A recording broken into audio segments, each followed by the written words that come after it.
Assalamualaikum warahmatullahi wabarakatuh. Kami dari kelompok 5 ingin Waalaikumsalam. mempresentasikan tentang teori jahiliyah dalam pandangan Sayyid Qutb. Yang akan dipresentasikan anggotanya antara lain saya sendiri, Zakiyah Nur Azizah, dan Adam As'ad Hibdillah.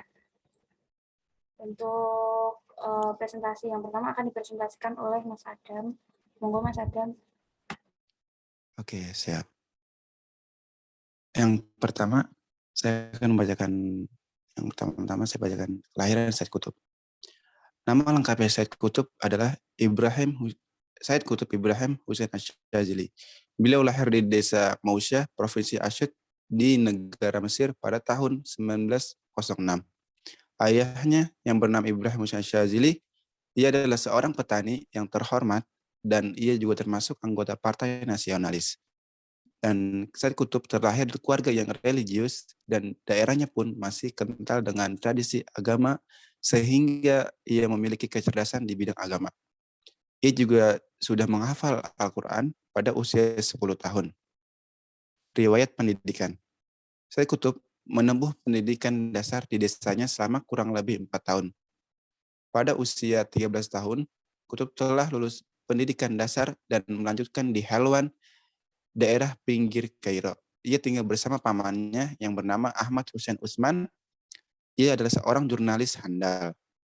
Lalu melanjutkan pendidikan di Universitas Kairo. Dan pada tahun 1929, ia melanjutkan pendidikannya di Dar al-Ulum dan pada tahun 1933 ia lulus S1 dalam bidang sastra dan memperoleh gelar diploma dalam bidang tarbiyah. Pengalaman Said Qutb. Qutb sangat minat pada bidang sastra dan ia terpengaruh oleh pemikiran Abbas Mahmud Al-Aqad dan kedekatannya dengan Aqad membuat mengenal partai politik sekuler Mesir bernama Wafd sekaligus menjadikan dirinya seorang aktivis. Setelah lulus kuliah, ia diangkat sebagai inspektur Kementerian Pendidikan selama 6 tahun dan setelah itu ia tinggal di Amerika selama 2 tahun untuk mempelajari sistem dan organisasi pendidikan dan Qutb memanfaatkan waktunya untuk belajar banyak hal tentang Amerika dan dunia barat.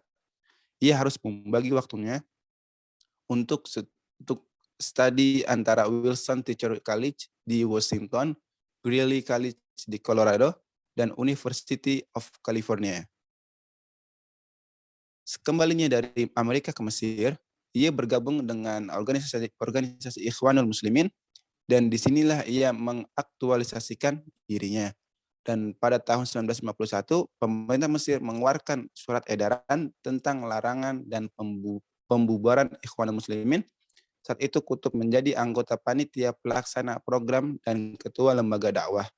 Dan pada tahun 1954, Qutb menjabat sebagai ketua redaksi harian Ikhwanul Muslimin selama 2 bulan saja karena dilarang beredar oleh pemerintah.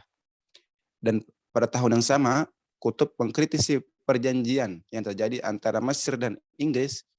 Pemerintah Mesir pun merasa terkecam sehingga Qutb diintimidasi dan ditahan. Bulan Mei 1955, Qutb dipenjara dengan tuduhan ingin menggulingkan pemerintah pada saat itu. Dan pada pertengahan tahun 1964, Presiden Irak berkunjung ke Mesir dan meminta atas pembebasan Qutb tanpa tuntutan. Dan pada tahun 1965, Qutb kembali penjara tanpa syarat oleh pemerintah Mesir. Kali ini ia tidak sendiri, namun juga 3 saudaranya beserta 20.000 rakyat Mesir lainnya juga ikut ditahan dengan alasan Ikhwanul Muslimin membuat gerakan yang ingin menggulingkan pemerintah Mesir dan membunuh Presiden Nasir. Meskipun dunia internasional telah mengecam atas hukuman tersebut, namun pemerintah Mesir tetap haus akan jabatannya.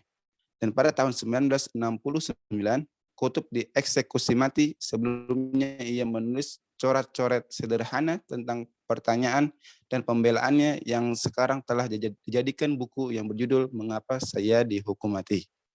Karya-karya Said Qutb. Yang pertama yaitu Muhammadu Al-Syair fi Al-Hayah. Yang kedua At-Taswir Al-Fani fi Al-Quran. Yang ketiga Masyahid Al-Qiyamah fi Al-Quran. Dan keempat, an-naqdu al-adabi usuluhu wa manahijuhu. Dan yang kelima, naqdu kitabi mustaqbali as-saqafah fi Misra. Dan keenam, at-tiflu min qaryah. Dan yang ketujuh, at-tayafu al-arba'ah. Dan yang ke-8, Ashwaq. Yang ke-9, al-Madinah al-Mashhurah. Yang ke-10, al-Qasasu ad-Din. Dan ke-11, al-Jadid fi al-Lughah al-Arabiyyah. Yang ke-12, al-Jadid fi al-Mahfuzat. Yang ke-13, al-Adalah al-Ijtimaiyah al-Islam. Yang ke-14, al-Ma'rakatu al-Islam wa Ra'sumaliyah. Yang ke-15, Assalamu al-Alami wa al-Islam. Yang ke-16, Nahwa al-Mujtama'in al-Islami. Yang ke-17, fi Zilal al-Quran. Yang ke-18, Khasa'is at-Taswir al-Islam. Yang ke-19, al-Islam wa muskilatuhu al-hadarah. Yang ke-20, ad-dirasat al-islamiyah. Yang ke-21, haza ad-din. Yang ke-22, al-mustaqbal li haza ad-din. Yang ke-23, al-ma'alim fi at-tariq.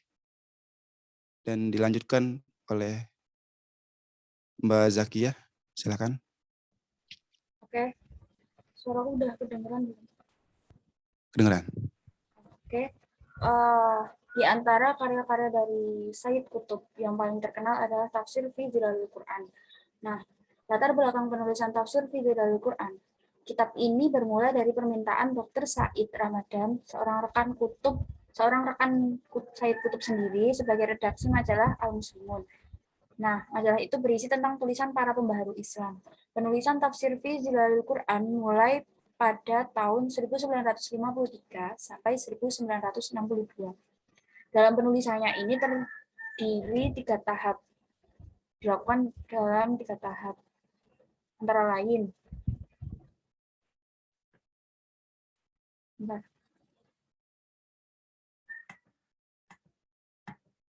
Yang pertama, tahap pertama yakni pada tahun 1953 terbit majalah Al-Muslimun edisi ketiga.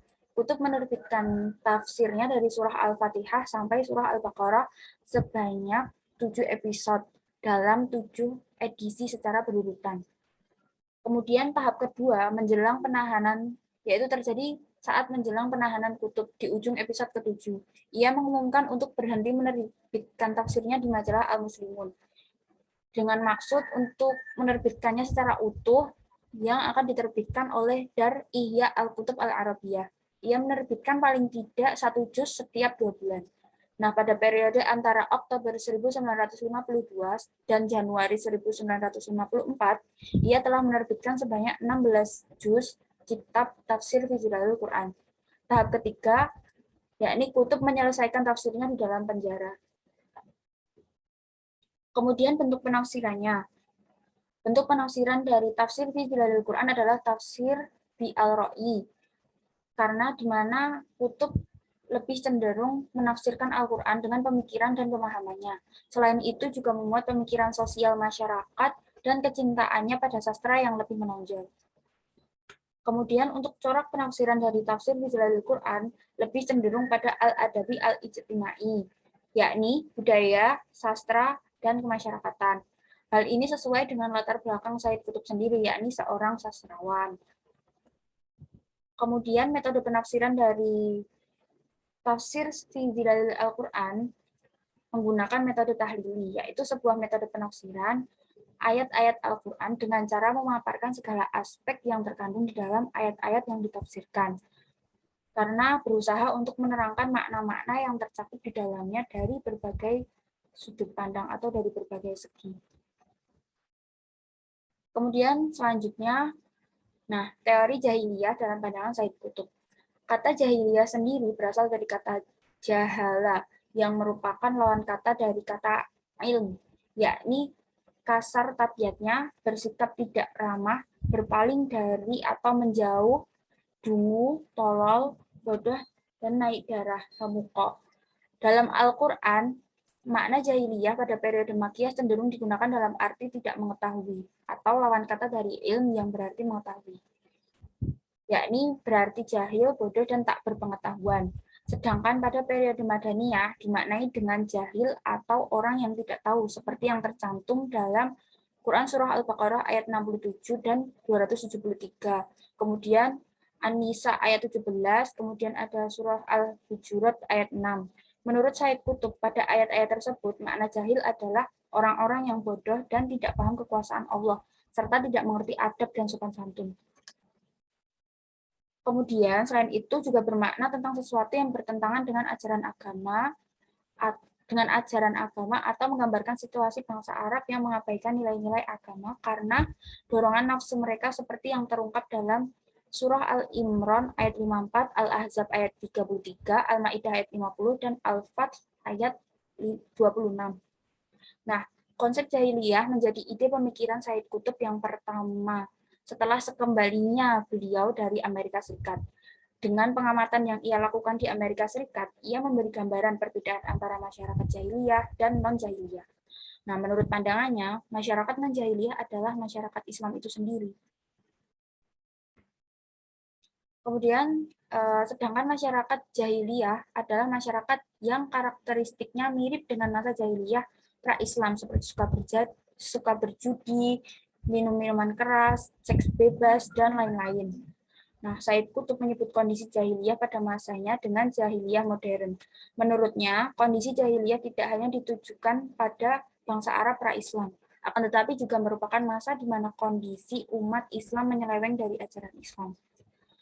Kondisi jahiliyah tersebut ditandai dengan dominasi manusia terhadap manusia yang melebihi ketundukan dominasi manusia terhadap Tuhan. Dengan ditandai adanya sistem pemerintahan yang dibangun atas konvensi manusia dan menjadi acuan banyak negara di dunia seperti liberalisme, komunisme, monarki, demokrasi, materialisme, sosialisme yang memisahkan manusia dengan Tuhan. Sehingga menandakan bahwa